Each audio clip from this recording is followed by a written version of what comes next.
Qui dit port, dit d'abord docker. Notre ambition est de doter les dockers guinéens de toutes les meilleures conditions de travail. Pour cela, il fallait développer le port. Il s'agit de sauvegarder tous les emplois. Nous avons dit au syndicat que notre première préoccupation, c'est la sauvegarde des emplois. Concernant le port, notre ambition est de faire du port de Conakry un hub vers l'Amérique latine. En effet, quand vous prenez la carte de l'Afrique, la Guinée est le point le plus avancé vers l'Amérique latine. Nous pouvons donc faire du port de Conakry un hub. Si nous sommes fiers d'inaugurer aujourd'hui ce port, deuxième port conteneur, ce n'est pas ça notre ambition. C'est bien ce qui a été fait. Mais ce que nous voulons faire, qu'est-ce que nous souhaitons? Rapidement faire les quais conteneurs à l'est. Aujourd'hui, vous dites qu'on peut accueillir 1000 bateaux. Mais nous voulons accueillir 2000 bateaux, pas 1000. Vous dites qu'il y a 600 mètres, mais nous voulons avoir le double. Vous dites que la profondeur est de 13 mètres, mais nous voulons 14 mètres. Voilà notre ambition. Ce n'est pas ce qui est fait, c'est ce qu'on va faire qui est le plus important. Ensuite, le port autonome doit être dragué à 14 mètres. Nous allons sécuriser les recettes du port en créant le guichet unique. Nous savons que ça ne plaît pas à beaucoup de monde. Il y a des gens qui s'agitent, qui veulent monter dedans, mais perdent leur temps. Les travailleurs savent que nous sommes là pour les défendre. Mais nous n'allons pas laisser les gens qui n'ont pas investi au port et qui ont pillé les richesses de la Guinée continuer à manipuler les travailleurs. Nous allons imposer une gestion claire et nette du port. Ils peuvent s'agiter, ça ne nous inquiète pas. Notre seul problème, c'est comment développer la Guinée au service du peuple. Et le port, c'est d'abord les dockers. Les dockers ont joué un grand rôle dans l'indépendance de la Guinée et dans le développement. Alors, dockers, je vous dis, n'ayez aucune crainte. Non seulement vos emplois vont être sauvegardés, mais vos conditions seront améliorées. J'ai dit à vous de prendre cet engagement pour les travailleurs du port. Quant à ce qu'ils agitent, ils perdent leur temps. Nous sommes décidés à transformer la Guinée, à mettre fin à ceux qui pillent ce pays sans investir, qui ont fait des années sans rien faire. Alors, s'il plaît à Dieu, dans quelques années, le port de Guinée sera un hub. Le guichet unique que nous allons faire bientôt va permettre de sécuriser les ressources qui sont pillées de gauche à droite. La douane ne pourra plus, le directeur général du port, personne ne pourra plus voir l'argent. Ça passera par un canal directement à la Banque centrale. C'est ça le guichet unique. Comme ça.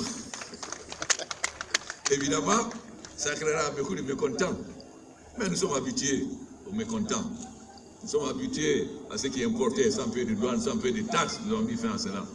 Nous sommes habitués à ce que les directeurs généraux détournent l'argent de leur entreprise. Nous avons mis fin à cela avec le guichet unique. Nous allons continuer dans cette voie. Rien ne va nous arrêter.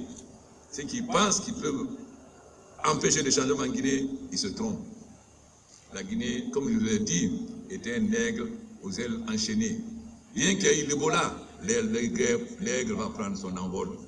Travailleurs du port, je suis venu vous dire, de vous rassurer. Le port de Conakry sera bientôt un des plus grands ports. Bolloré n'a pas pu venir parce qu'il est encore un assez important, mais il viendra pour que nous inaugurons la pose des rails qui va permettre, pas comme le ministre des Transports a dit, de diminuer le trafic des gros camions, mais de mettre fin. Ça veut dire qu'aucun camion conteneur, aucun camion remorque, aucune citerne ne viendra désormais au port de Conakry, mais ils seront désormais à Kagbele, ce qui va considérablement modifier la circulation à Conakry. Deuxièmement, les quais à l'est et la contournante. Troisièmement, la transformation du port autonome. Voilà donc ce qui est le plus important. Et Bolloré viendra pour qu'on fasse cette inauguration ensemble. Mais Manchini, je vais vous dire, il ne s'agit pas seulement de construire les Blue Zone. Vous avez commencé, tout le monde veut une Blue Zone. Je suis parti à Kassa, ils me disent qu'ils veulent une Blue Zone. Le Premier ministre me dit qu'il veut une Blue Zone à Forcaria. Le gouverneur me dit qu'il veut une Blue Zone à Fria. Le ministre, le secrétaire général me dit qu'il veut une Blue Zone à Koya. Alors, après tout, dites à mon ami Vincent que ce qu'il a commencé en Guinée, c'est obligé. Moi, je suis obligé de satisfaire tout le monde. Vous n'allez pas faire seulement des Blue Zones pour Conakry, mais vous allez faire aussi pour les autres. Ensuite, Vos batteries vont nous servir pour les femmes.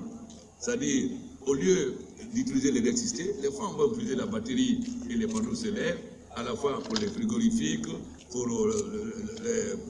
aussi pour la conservation des légumes, etc. etc. Donc, c'est un grand défi qui vous attend. Mais votre réussite en Guinée vous permettra aussi d'ouvrir de très larges marchés dans le monde. Donc, nous sommes gagnants, gagnants. Dans un premier temps, c'est la Guinée qui gagne, et dans un deuxième temps, c'est le groupe Bolloré qui gagnera. Et je sais que Vincent est un grand visionnaire.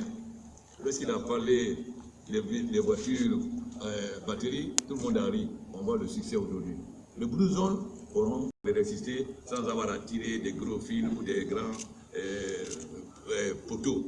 Voilà ce que je tenais à dire, monsieur le ministre, non pas à faire un discours traditionnel. Je dois remercier la société Chèque pour la performance. Je sais qu'ils avaient prévu de finir tard, mais le colonel les a mis en demeure. Le colonel, il sait qui c'est de finir les travaux dans un délai plus restreint, ce qui a été fait. Donc nous savons que le groupe Chèque est capable de faire les plus grands travaux d'infrastructure dans un temps très limité. Nous avons retenu cela pour l'avenir. Le groupe Chèque peut savoir qu'il a un grand avenir en Guinée. Voilà ce que je devais dire.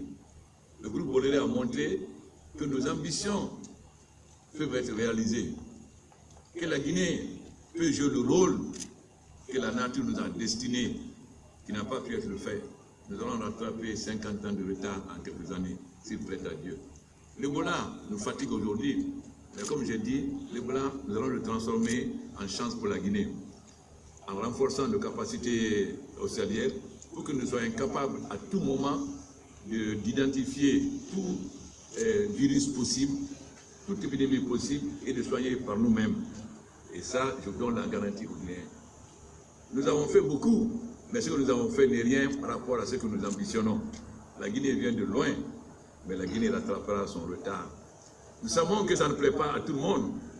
Certains souhaitent que la Guinée soit dans son état, mais je vous assure que la Guinée sera très bientôt le flambeau de l'Afrique de l'Ouest. Que ça plaise ou non, cela se fera. Merci. Tu dois donner ça.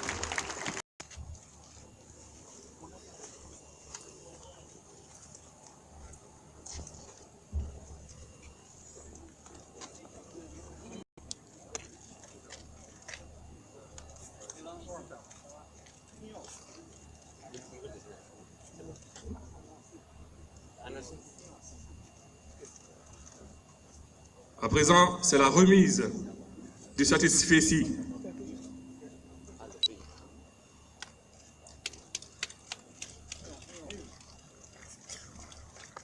Sous vos applaudissements, messieurs, mesdames et messieurs.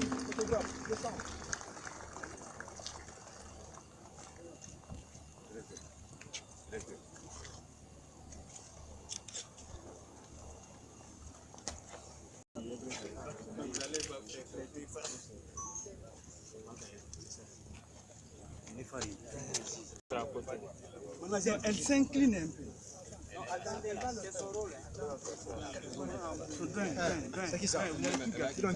Tu vas gâter tout. Ici. Non, non.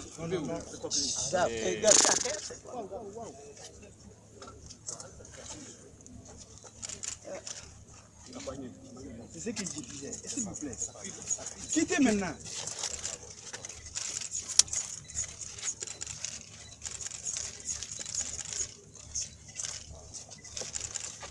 Quittez. Laissez. Prenez ça.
Mais c'est ce que disait Nani.